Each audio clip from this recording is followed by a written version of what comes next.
Selamat bertemu kembali. Kali ini saya akan membawakan quote atau falsafah hidup dari seorang penerbang luar angkasa. Dia adalah Neil Armstrong. Dia sempat mendaratkan kakinya di bulan pada tahun 1969, langsung menancapkan bendera Amerika Serikat di bulan. Nah, siapakah dia? Dia adalah kelahiran tahun 1930 di Ohio, Amerika Serikat. Dia meninggal tahun 2012,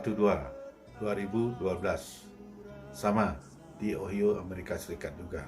Coba kita lihat sejarah dan prestasinya.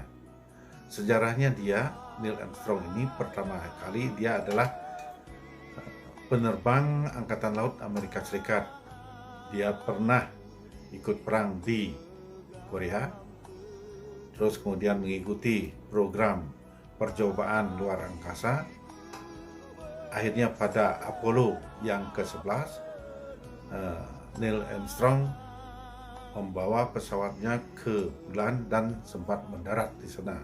Luar prestasi yang luar biasa.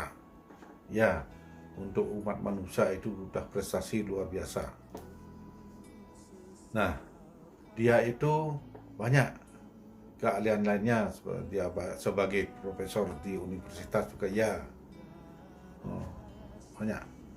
Terus kemudian yang perlu kita catat di sini adalah quote-nya. Bagaimana falsafah hidupnya. Dia bisa menerbangkan pesawat sampai mendarat di bulan. Itu kan kondisi yang luar biasa itu. Perlu kita catat di sini. Bila perlu kita contoh kalau kita mampu. Mudah-mudahan saja suatu saat bisa mampu. Quote-nya adalah, pada waktu dia mendarat di bulan, dia menyatakan bahwa ini satu langkah kecil bagi manusia, tetapi ini langkah raksasa bagi umat manusia. Nah, coba quote ini kita bahas sekarang. Siapa tahu kita bisa, generasi kita bisa mengikuti nanti.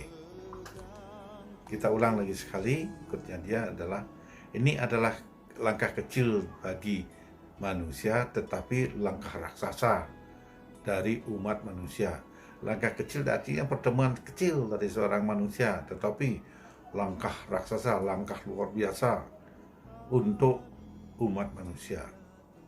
Itu artinya apa? Jauh sekali arti itu ke depan artinya. Nah, coba kita bahas sekarang, apakah mampu kita di Indonesia untuk meniru quote-nya dia, falsafahnya dia itu. Coba kita lihat dari kecil sekarang. Ada seorang seniman, petani di kampung. Ambillah namanya Nang Koplek. Nang Koplek ini membuat, karena dia seni, membuat gamelan supaya dia tidak payah-payah menggamel.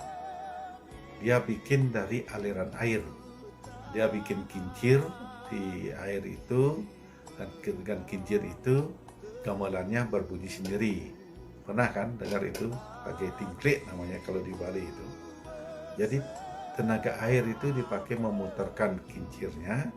Kincir itu dipadukan dengan suara tingkliknya atau suara gamelannya. Jadi kelihatan seni sekali. 24 jam itu dia berbunyi, tidak pernah orangnya ikut mengerjakan.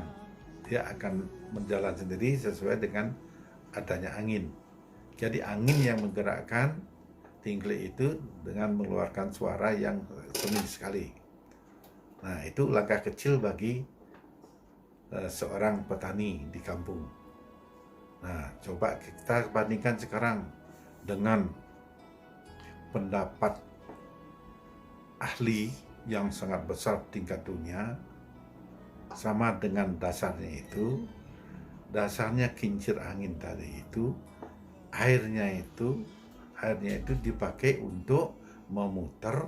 Kalau tadi itu kan untuk memutar tingklik itu gamelan, mengeluarkan suara cantik. Nah, sekarang kincir angin itu dipakai untuk memutar genset. mulai genset kecil, menengah, sangat gede sekali. Genset ini untuk apa diputar? Genset ini diputar untuk mendapatkan tenaga listrik. Nah, kita bandingkan sekarang tenaga listrik yang sampai kali ini, saya sempat melihat contohnya sudah di tingkat dunia ini di Jerman. Di sana namanya ada perusahaan global hydropower. Saya sempat ke sana ya atas apa ya? Saya bisa ikut ke sana, ikut rombongan daripada komisaris direksi suatu BUMN karena diundang ke tempat itu untuk menyaksikan cara kerja daripada mesin daripada Global Hydro Power di Jerman. Tempatnya itu di perbatasan Jerman dengan Austria. Kita langsung melihat tempat pengolahan airnya itu dan tempat pembuatan daripada mesinnya itu. Nah, di sana kita melihat bahwa air yang demikian besar sungai itu ditanggul sehingga menjadi tinggi ketinggiannya, terus diterjunkan menjadi sekitar 15 meter, terjun air yang begitu besar itu dipakai untuk memutar turbin. Kalau yang kecil genset ini turbin besar. Turbin ini dipakai untuk menghidupkan listrik. Listrik ini bisa dipakai bermacam-macam.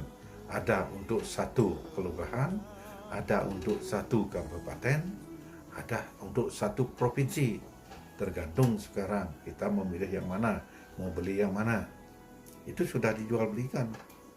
Kita di Indonesia sudah termasuk waktu itu perusahaan itu membeli tadinya sudah memakai 2, membeli lagi 2, jadi 4 makanya, sudah 4. Satu mesin itu, turbin itu harganya 22 miliar satu turbin. Nah, itu artinya apa?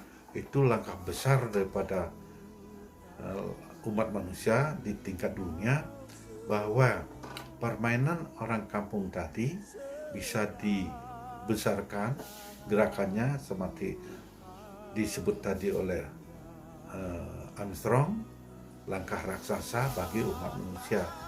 Jadi listrik itu digerakkan oleh air tanpa ada artinya tenaga banyak, artinya tidak banyak mengeluarkan air tenaga biaya, artinya pakai air terjun itu saja ya paling istilahnya pertama membuat bendungan itu yang besar, dan sekarang minim sekali biayanya ya pemeliharaan itu dibandingkan dengan produksi listriknya yang luar biasa. Nah, itu artinya menurut cerita itu bisa memenuhi listrik di Eropa Barat. Ya, itu satu. Terus yang kedua, saya tahu betul kalau yang kedua ini karena lama tinggal di sana. Kincir angin di Belanda. Kincir angin Belanda ini itu yang memutar kincir itu adalah angin. Di Belanda angin itu tak pernah kurang angin karena memang di sana negara angin. Nah, negara angin itu dipakai sekarang dimanfaatkan untuk memutar kincir. Nah, di kincir ini diputar, terus turun dia ke turbin, terus menyalakan listrik. Nah itu, jadi negara kecil seperti Belanda itu hasil listriknya luar biasa. Dia bisa memberikan supply listrik Eropa Barat juga, seperti punyanya Jerman tadi. Negara kecil tapi banyak listriknya tanpa biaya yang sangat besar, minim sekali. Nah itulah apa yang disebut dengan Neil Armstrong itu satu langkah kecil bagi manusia, tetapi langkah raksasa untuk umat manusia. Maksudnya mungkin kalau Neil Armstrong itu sekarang saya menemukan ini, tetapi suatu saat mungkin ada perpindahan migrasi penduduk dunia ke bulan suatu saat.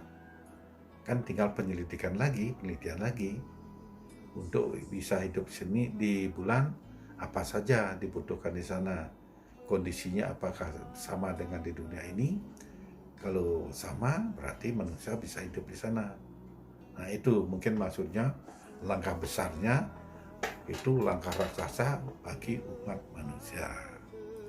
Ya, demikian yang bisa saya sampaikan kepada anak-anak muda, generasi penerus, karena milenial, supaya bisa menjadi pertimbangan. Siapa tahu nanti suatu saat ada yang bisa mengikuti langkahnya Neil Armstrong. Mudah-mudahan, Astrid Kare. Sampai di sini, sampai bertemu besok pagi. Terima kasih.